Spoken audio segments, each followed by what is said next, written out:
Welcome to the HMO Property Show. By investors, for investors. Catch us weekly as we discuss all things cash flow positive property investing. Whether you're a seasoned investor, a new landlord, or just curious about property investing, this is the podcast for you. Sponsored by the Co-Living Collective, your trusted partner in creating vibrant and sustainable shared living experiences. Visit us at colivingcollective.com.au to learn more. Welcome back to the HMO Property Show. I'm your host, Neil Gibb, and WA is lining up its biggest planning shakeup in about 30 years. They are proposing to change R20 zoning from their minimum lot size of 350 and their average lot size of 450 to just having a flat 350 minimum lot size. Now, if this comes into play in 2027, it could make more than 50,000 existing Perth blocks eligible to be subdivided that currently cannot be subdivided today. This is a massive opportunity for you, the property developer, to make some money, because not all blocks are going to be able to be subdivided. However, when you know how to find them and run the numbers on them and understand when they can be subdivided, you don't need to wait until people put these properties on the market. In fact, the best way for you to target these blocks is become an area expert, so you know what you can pay for them and how much they sell for, and then you can do letterbox drops to the owners to see if they want to partner with you in a joint venture scenario, and you use your money to subdivide their land, and then you split the profit between them. Now, this is a massive opportunity, guys, because R20 is the most common suburban code across the Perth metro area. So these are infill locations. We're not talking urban sprawl here. We're talking good infill blocks in good established locations, and massive opportunity right now. I can't get the words out to tell you how big this is, right? Because if you think about what's just happened from the government with everything else that they've changed just recently, they've removed negative gearing from established properties, and the only way you can claim back the negative loss against that property is from the positive loss on a new property. So if you can buy a block of land that's owned R20, subdivide it into two, build a new property on the back, potentially a HMO that's cash flow positive, you can offset that positive cash flow against the negative loss against your negative cash flow in the existing property, and you can have two properties which are neutrally geared in a good infill location, and that is going to be the big game for the next 5 to 10 years in Western Australia, I do believe. So what is being proposed and when is what we're going to talk about, what it does to the numbers on an R20 block, and the big one, just because 50,000 blocks have become eligible doesn't mean they all can or should be subdivided. So the core change right now, like I said, R20 right now has a minimum lot size of 350 square meters and an average lot size of 450 square meters. The average is what's killing it at the minute, because two lots at 450 square meters average means that you need a 900 square meter R20 block. And what they are saying is that they're going to abolish the average requirement on an R20 lot, so only the 350 minimum square meters has to be met. So in the plainest language I can give you, a 700 square meter R20 block will become subdividable underneath this new provision, and that is roughly around 50,000 blocks. So roughly now there's like tens of thousands of blocks sitting between 700 and 900 square meters, and they purely cannot be subdivided because they don't meet the minimum under the average lot size. So if we drop the average and just aim for the minimum, suddenly all of them blocks are fair game. And then the other things that they're planning to change as well, which I really like, because the council have been a bit of a pain in the arse, excuse my French, they have been a pain in the arse for us just recently for some of the projects that we've been trying to get approved. And just to put that into context, we've done, if you've been following us for a while now, when we finish everything that's in our pipeline, it will be close to 400 or just over 400 properties that we've delivered to the market, over 2,300 rooms delivered to the market.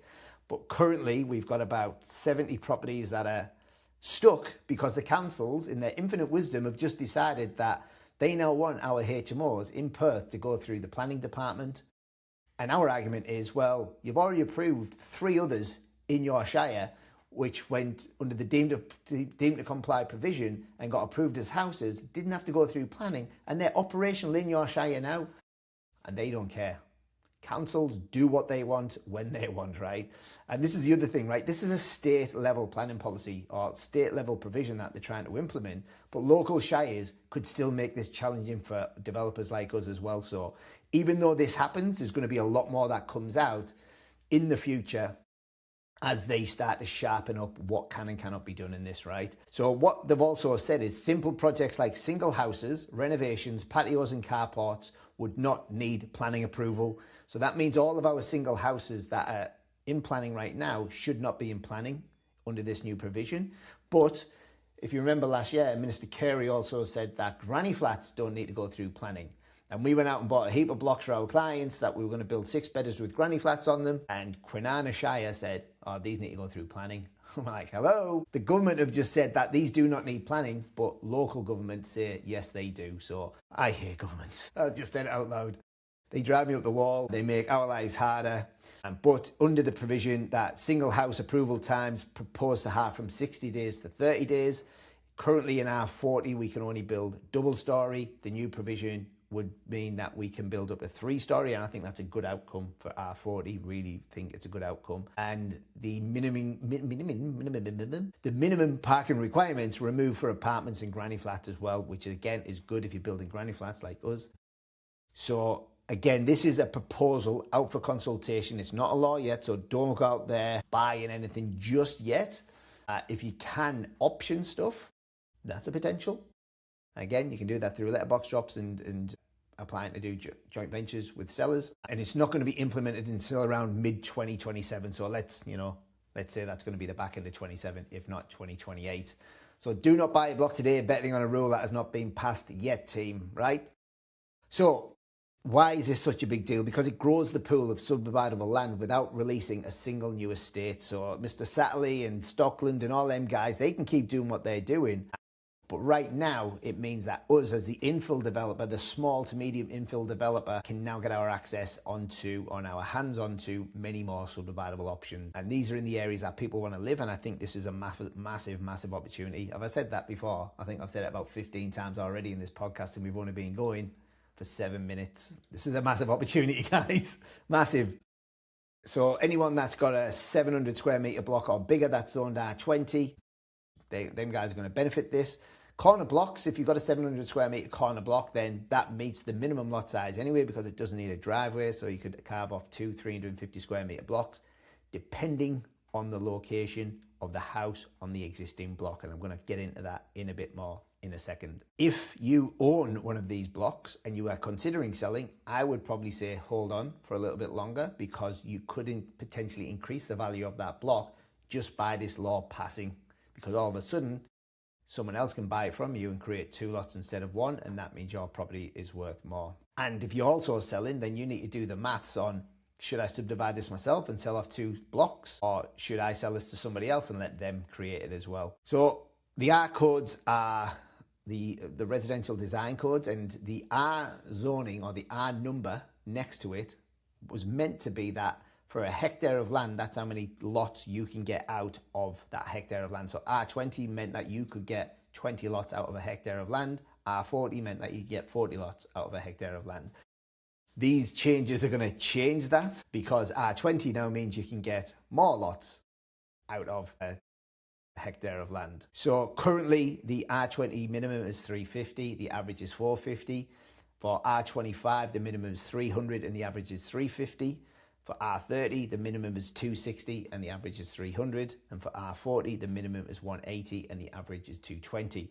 So when you look at the average for R25, that actually means that the average for R20 will be the same as R25, but the minimum remains the same. So it's going to be 350 minimum, 350 average from what we understand, from what we've been told so far. So the way to work out if your block can meet if your parent block can meet the minimum lot size, all you need to do is say how many lots you want to get out of it, multiply that by the average, and that'll give you how many square meters it should be. So 2 times 450 equals 900 square meters. Under the new proposal, 2 lots need to be 350 square meters, so it means you only need 700 square meters. So that's a 200 square meter difference in the overall picture of doing the actual subdivision. But there's a bit of a trap because people sometimes just check the average and forget the minimum. And even with the average gone, every lot still has to beat the 350 square meter minimum. So just because you've got a 700 square meter block, if your house is in the wrong position on that block and you cannot create a 350 square meter block behind it, no go, unless you knock the house down. But stick with me, I've got some feedback on that as well. So as we've said, right now, R20 block that's 700 square meters currently cannot be subdivided. Only a corner block can. And under the new proposal, every 700 square meter R20 block has the potential to become two lots, not just corner blocks. So this is where the magic is going to be. The eligibility on size does not mean the block actually works, right? There's still frontage requirements to see access, for access legs to the back. Your services need to be in the right place, the shape of the block. There's lots of things that you need to consider, right? So don't just look at the number and the minimum and average lot size.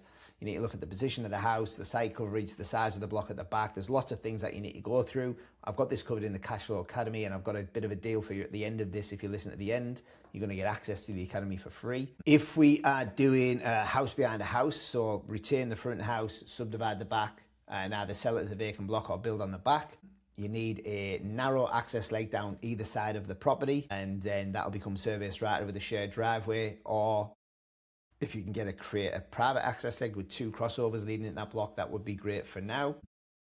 But until the actual reform comes out, we don't know the full ins and outs of what's going on here. So here's another little thing for you as well. You might see some zonings out there which have got dual zonings, right? So you might see an R20, R40 or an R25, R40, something like that. And what that means is the lower zoning is the default zoning that you can subdivide to no problem. So if it's an R20 block and it's 900 square meters, then we know we can comfortably chop that up into two 450 square meter lots. But the higher zoning can only be approved if you meet the specific requirements from the council's local planning department. Now, what you can actually do here, right, if you don't want to sift through document of town planning documents on their website, is you can actually just pick up the phone, ask to speak to the duty planner, and ask them what you need to do to achieve the higher zoning. And some of the things that we've seen previously is that we can, if it was an R20, R40, I can't remember the exact size of the block, but we could get 3 units on there. But what they were saying is at least half of the block needs to be double story. Now, we were planning on building 3 single-story smaller houses on there, but at least half the block needs to be double story, meant that 2 houses need to be double story and 1 need to be single story, and that additional cost just blew our feasibility out, so we had to walk away from the deal. So please double check with the local council on what that higher zoning requirement is, because it could just blow the numbers out of your feasibility altogether. Right, and remember, just because it's eligible, that doesn't mean it's profitable as well. There's plenty of newly eligible blocks that will not stack up, and please do not be one of them people that learns the hard way or the expensive way. And one of the things I'm seeing is a lot of people are just thinking, oh, if it's subdividable, it must be profitable. And a lot of buyers agents are pushing this, right? I've seen them for ages. And when WA was hot and all these buyers agents from over east were coming over here and saying, picked up this block, subdivisible. And I look at the location of the house, I'm like, yes, the size of the block means that you can create 2 lots out of this or 3 lots out of this, but the location of the property means that you'd have to knock the house down. And if you knock the house down, then 9 times out of 10, these subdivisions are not profitable. And I'll give you an example for that, right? So if you buy a block of land for, let's call it nice round $1 million, right? And let's say you knock the house down and you've got 2 new vacant lots and you can sell them for $600,000 each. So you're selling for 1.2 minus cost, you might walk away with 50, 60 grand from that subdivision. Very nice, well done. But option B, if you keep the house and maybe even a little bit of a renovation on the front of it, sell the front house for $800,000 for instance, and then sell the rear lot for $600,000, so you're getting $1.4 million. You haven't had to pay for a demolition of the existing house either, and you could potentially have had a tenant in there paying rent. So that same block creates $200,000 more, and all of a sudden you've gone from making 50, 60 grand to making 250 to 260 grand. The exact same block, faster, cheaper to subdivide, and you've got income coming in along the way as well. So There's some of the nuances that you can check out when you're running the numbers on a feasibility for a subdivision. It's very rare that you see them making the profit margin required for you as a developer to put your money in or joint venture with somebody else to make a good enough return to make sure that everybody makes money. So most of the time, keeping the existing dwelling makes the numbers dramatically better. And like I said, I've knocked them down before and screwed my numbers, and yeah, you only make that mistake once, right? So learn from me, learn from my mistake, and instead of you paying for it yourself. So just to wrap this up, right? Treat the reform as a heads up, not a green light. It's not law yet, so don't go out there picking up as many 20 blocks that are under 900 square meters as you possibly can, because you will get burned. We need to know what the exact outcome of this reform is, so that then we can start to hone in and look for the specific blocks. When you're checking the size of the block and the zoning of the block, please check it from the local government's intramaps, never from a real estate listing or never from somebody just telling you what it is. Always confirm this in intramaps, and you can just type in whatever the local council is: Stirling intramaps, Victoria Park intramaps, Kwinana intramaps. Type the address in, and then there'll be different options on the left-hand side of the screen where you can pick the planning requirements, and then it'll start showing you what that property is zoned, and then you can pick up all the sizes and stuff like that as well. So make sure you check the council requirements or the intramaps for that as well. Always do the quick land test before you get excited. So the block size you need is the lot size figure times the number of lots. So an R20 2-lot split needs 900 square meters today. And then if reform passes, 700 square meters. But let's focus on today. A dual coded block, you can always subdivide to the lower, and you need to find out what requirements you need to meet from the local shire to subdivide to the higher density. Speak to land surveyors. If you've got a block that you think is good, please don't settle on it and then speak to somebody. Try and get your foot on the deal with the due diligence period, or even if you just speak to the seller and just say, look, do you mind if I just speak to my land surveyor about this block? Ring them up. These guys are doing this all day, every day, and they can give you good feedback on what you can and cannot do on that block, especially if it's tight, especially if it's just under or just over. Always run it past the professionals. And then I would always speak to your accountant as well about the best structure to buy them in, and if GST is going to be applicable on the work that you do, because if it is, register the entity that your accountant sets up for you for GST, claim the GST through the subdivision, sell under the margin scheme, and then you pay 1/11 of the margin, I believe. I'm not a tax accountant, so speak to your accountant, tell them what you're going to do, and ask them what the tax implications are and the best way to structure yourself to minimize your tax and protect your assets. And remember, you do not have to be a subdivision expert, right? You can find the block, you can make decisions, and then you just need to surround yourself with the experts. You need to surround yourself with the surveyor, with the plumber, with the sparky, with the civil guys. But the first point of call is your surveyor. And again, if you want to know more about it, it's in the Academy. So here is the offer that I've got for you, right? The Cashflow Academy, it's 13 modules, everything from goal setting, what is HMO, what is co-living, rent to rent, subdivisions, renovations, new builds, property management, fire safety. Man, you name it, it's in there, right? Everything I've learned after a decade in this industry and doing 400 odd deals right now. Sounds crazy when I say that, right? Because I'm sat in an office and there's properties that are under construction now and properties that are built with people in them. But sometimes when you're at your desk, you kind of lose focus of the things that you've done.